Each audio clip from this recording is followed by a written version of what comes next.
My name is Fiston Guinel and I'm at Tate Modern for the Picasso 1932 Fame, Love and Tragedy exhibition. Now this is an exhibition looking at just 1 year of Picasso's life and 1 year of his output. So why was it apparently a pivotal year for the artist? Well, he turned 50 in that year, so he was at the height of his fame. He was about to have his first major retrospective in Paris in that year, so he was feverishly producing lots of work for this summer retrospective. And that was a really unusual thing for a living artist to have at that time, a major retrospective. Matisse had had one a year earlier, and now it was Picasso's honour to have one in 1932.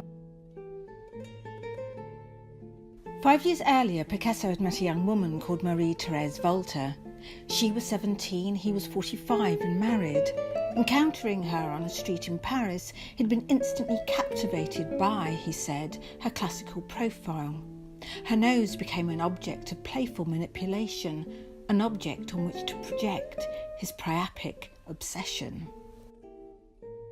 The paintings Picasso produced in 1932 are some of the most playful, wittily erotic, sensual and vibrantly colourful paintings of his life.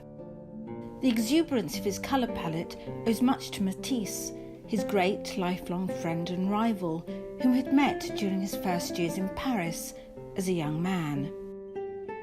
The colours that we associate with the voluptuous, soft-rounded forms of his young lover are soft lilacs, pale minty greens, and the striking bright yellow of her hair. And he liked playing perceptual and optical tricks. If you carefully study her bisected face in the painting The Dream, the visual trickery becomes apparent. Meanwhile, her hands form a suggestive opening. This painting is my favourite in the exhibition, the seductive and utterly captivating Reading. Despite its title, Marie Thérèse doesn't appear to be at all interested in the book resting on her lap.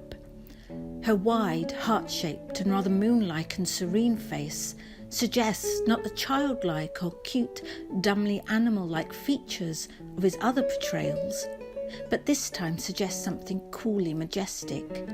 He has given her the eyes of an ancient Egyptian queen. Later, he is portraying his lover as a reclining nude with boneless, improbably elastic limbs.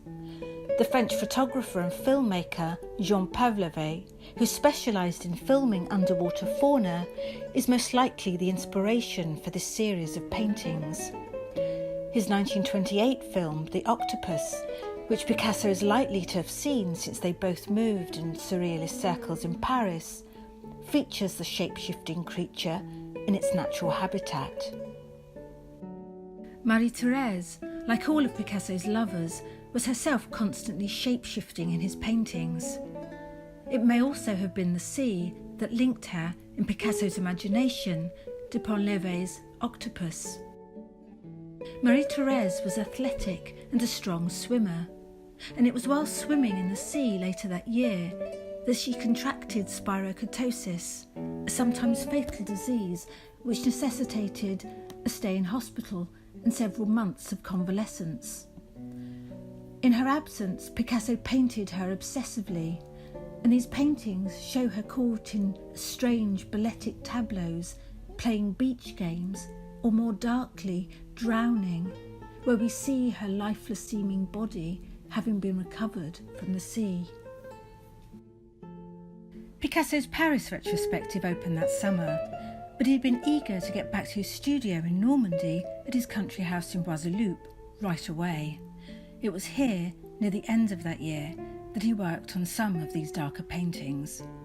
Missing Marie Thérèse and with his marriage to his first wife Olga disintegrating, these paintings were a decisive move away from the gloriously sensual portraits of his young lover that had opened the year, which one critic had called Picasso's Year of Wonders.